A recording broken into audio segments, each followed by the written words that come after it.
የወርቅ አምራች ማህበራት ፈቃድ ለምን ተሰረዘ ይላል የቀጣዩ ዘገባችን ርዕስ። የ32 የወርቅ አምራችና አቅራቢ ማህበራትን ፈቃድ መሰረዙን የደቡብ ምዕራብ ኢትዮጵያ ክልል መንግስት አስታወቀ።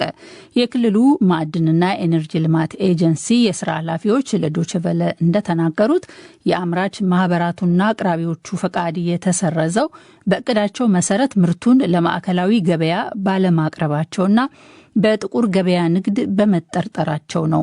አምራች ማህበራቱ በበኩላቸው ለምርቱ አለመቅረብ የጸጥታ እጦትን በምክንያትነት ጠቅሰዋል። ሸዋንግዛው ወጋየሁ ዝርዝር ዘገባ አዘጋጅቷል። መረጃዎች እንደሚጠቁሙት በደቡብ ምዕራብ ኢትዮጵያ ክልል ከ60 በላይ በወርቅ ማምረትና ማቅረብ ስራ የተሰማሩ ማህበራት እየተንቀሳቀሱ ይገኛሉ። ከነኚህ ማህበራት መካከል የ32ቱን የስራ ፍቃድ ሙሉ በሙሉ መሰረዙን የክልሉ ማዕድንና ኢነርጂ ልማት ዋና ዳይሬክተር አቶ ገብረ ማርያም ሰጠኝ ለዶይቼ ቬለ ገልጸዋል። እርምጃ የተወሰደባቸው ወደ 32 ናቸው። ከ32ቱ 31ዱ ባህላዊ ወርቅ አምራቾች ናቸው። አንዱ ወርቅ አቅራቢ ነው። በክልሉ ባለፉት 6 ወራት 150 ኪሎ ግራም ወርቅ ለማምረት ታቅዶም 78 ኪሎ ግራም ብቻ መገኘቱን የኤጀንሲው ዋና ዳይሬክተር አቶ ገብረ ማርያም ተናግረዋል።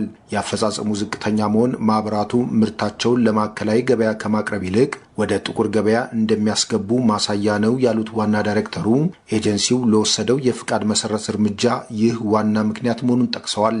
እንግዲህ ምንም ስራው አይሰራም እንዳይባል እየተቆፈረ ነው። ወርቅ እንዳለ ሁሉም መድረክ ላይ ከነሱ ጋር ውይይት ባደረግንባቸው ወርቅ መኖሩ ይታመናል። ግን ወደ ባንክ ማይመጣው ለምንድን ነው? እዛ በአንድም በሌላ ከማህበሩ አመራሮችና አባላቱ ጋር በተለያየ እንትን ይደረግና ወርቁ ወደ ጥቁር ገበያ እንዲሄድ ምክንያት ስለሆነ ያን ምክንያት አድርገን ነው እርምጃ የወሰድነው። ዶይቼ ቬለ ያነጋገራቸው ድምጻቸውና የማህበራቸው ስም እንዲጠቀስ ያልፈለጉ የአምራች ማህበራት ኃላፊዎች ግን የኤጀንሲው እርምጃ ነባራዊ ሁኔታዎችን ከግንዛቤ እያስገባ አይደለም ይላሉ። የምርት አቅርቦቱን በእቅዳቸው መሰረት ማከናወን ያልቻሉት በማምረቻ አካባቢዎች አልፎ አልፎ በሚስተዋለው የጸጥታ ስጋት የተነሳ ነው ብለዋል። የማህበራቱ አስተያየት ከእውነት እየራቀ ነው የሚለው ኤጀንሲው በበኩሉ ለምርቱ አለመቅረብ መንስኤው የጸጥታ ችግር ሳይሆን ሌላ ነው ይላል። የጸጥታ ችግር ምክንያት ማዕድኑ የሚቆፈርበት ቦታ ጋር ቆሞ አቅም ሁሌ ይሰራል። ምናልባት መንገድ ላይ ምናምን ይሄ ዝም ብሎ አልፎ አልፎ ነው ዘረፋ ቢኖር ነው እንጂ እዛ ወርቅ የሚመረጥባቸው አካባቢዎች ጋር ከጸጥታ ጋር የተያያዘ ችግር ምንም የለምና ዋና ችግሩ ወርቁን አምርቶ በታማኝነት ወደ ባንክ ማምጣት ላይ ያለው ችግር ነው ለዚህ እርምጃ እንድንወስድ ያስገደደን። ለዶይቼ ቬለ ሸዋንግዛው ወጋየሁ ከሐዋሳ። አድማጮች አሁን የመጨረሻው የዜና መጽሔት ዘገባችን ላይ ደርሰናል። የቦረና ኦሮሞን 72ኛ የስልጣን ሽግግር ይቃኛል። ከየካቲት 25 ቀን እስከ የካቲት 30 ቀን 2017 ዓ.ም ድረስ ለ5 ቀናት በተካሄደ ስርዓት የተከናወነው 72ኛው የቦረና ኦሮሞ ገዳ ስርዓት የስልጣን ሽግግር ትናንት ተፈጽሟል።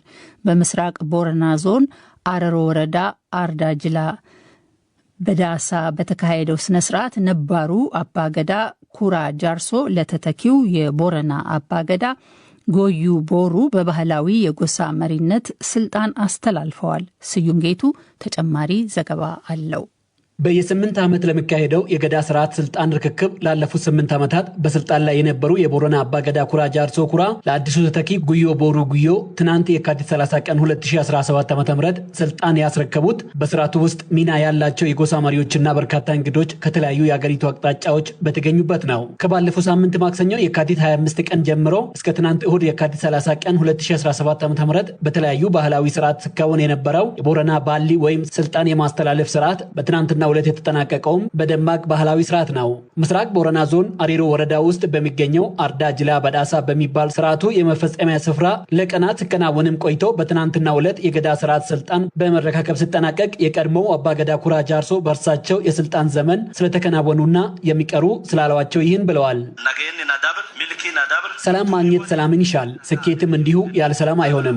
ለዚህ ብለን ነው በሰላም ስልጣኑን እያስረከብን ያለነው። በዚህን ወቅት ከኦሮሞ ውጪ በዚህ ደረጃ ፍጹም ሰላማዊ በሆነ መንገድ ስልጣን የሚረካከብ በዓለም የለም። የባህላዊ ፍርድ ቤት መመስረት፣ የልጆቻችን ገዳ ስርዓትን በየትምህርት ቤቱ መማርና የገዳ ስርዓት በዩኔስኮ መመዝገብ እንደ ትልቅ ስኬት የሚጠቀሱ ናቸው። በዚህ በቦረና ኦሮሞ የገዳ ስርዓት መከወኛ ስፍራ አርዳ ጅላ በዳሳ ደግሞ በልጆቻችን ምቹ ሆኖ እንደሚለማ ተስፋ አደርጋለሁ።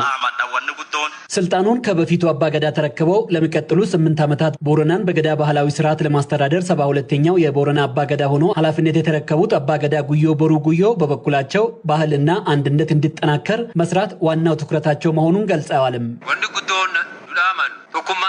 በትልቁ ማስተላለፍ የሚፈልገው መልእክት አንድነት እንዲኖር ነው። ልማትና ሰላም እጅጉን አስፈላጊ ጉዳዮች ሲሆኑ የሚገኙበትም መንገድ በአንድነት ነው። ባህላችንም እየታደሰ ከዘመኑ ጋር እየተራመደ ልጆቻችን በእውቀት እንዲያድጉልን እንሻለን። ትናንት ምስራቅ ቦረና ዞን ውስጥ በቦረና አርዳ ጅላ በተከናወነው የቦረና ገዳ ስርዓት ስልጣን ሽግግር ከኬንያ ሰሜናዊ ግዛት መርሳቢት የቦረና ጎሳዎች ታዳሚ ነበሩ። የግዛቲቱ ዋና አስተዳዳሪ መሐመድ አሊ በዚሁ ስርዓት ላይ ተገኝተው እንደገለጹትም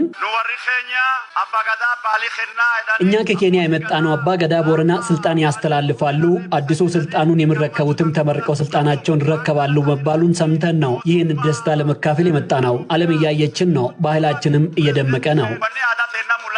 በትናንቱ ባህላዊውን ስልጣን የማሸጋገር ስርዓት ላይ የተገኙት የኦሮሚያ ክልል ርዕሰ መስተዳድር አቶ ሽመልስ አብዲሳም ባህል እንዲጠናከር ነው መልእክት ያስተላለፉት።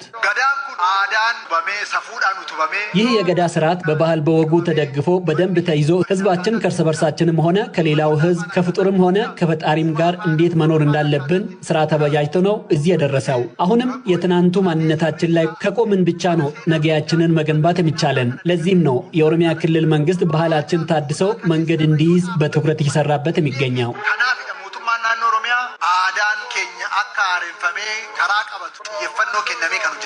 አስተያየታቸውን ለዶይቼ ቬለ የሰጡት የፍልስፍና ባለሙያና በተለያዩ ጊዜያት በቦረና ላይ የተለያዩ ጥናታዊ ጽሑፎችን በማቅረብ የሚታወቁት ፕሮፌሰር ጉዮ ዶዮ ከተሃድሶ በኋላ በየ8 ዓመቱ እየተላለፈ አሁን ላይ 72ኛ ላይ የደረሰው የቦረና ገዳ ስልጣን ትውልድንም ሆነ ሴቶችን የሚያቅፍ ብለውታል። አንደኛው መታወቅ አለበት የትውልድ ስልጣን ነው፣ የግለሰብ አይደለም። ትናንሽ የሆኑ ልጆች፣ አዳጊ የሆኑ ልጆች አሉ፣ ስርዓት ውስጥ እያደጉ ናቸው፣ ነገ ስልጣን ተረካቢዎች ናቸው እና ሰላማዊ የሆነ ስልጣን ሽግግር ትውልድ የሚያቅፍ ስልጣን ሽግግር የሆነ ስርዓት ነው። ስርዓት ታውኑ ተነግራቸዋል። ያለ ሴቶች የሚሆን አንድ ሰከንድ ሴቶች የሚከናወን ስርዓት የለው።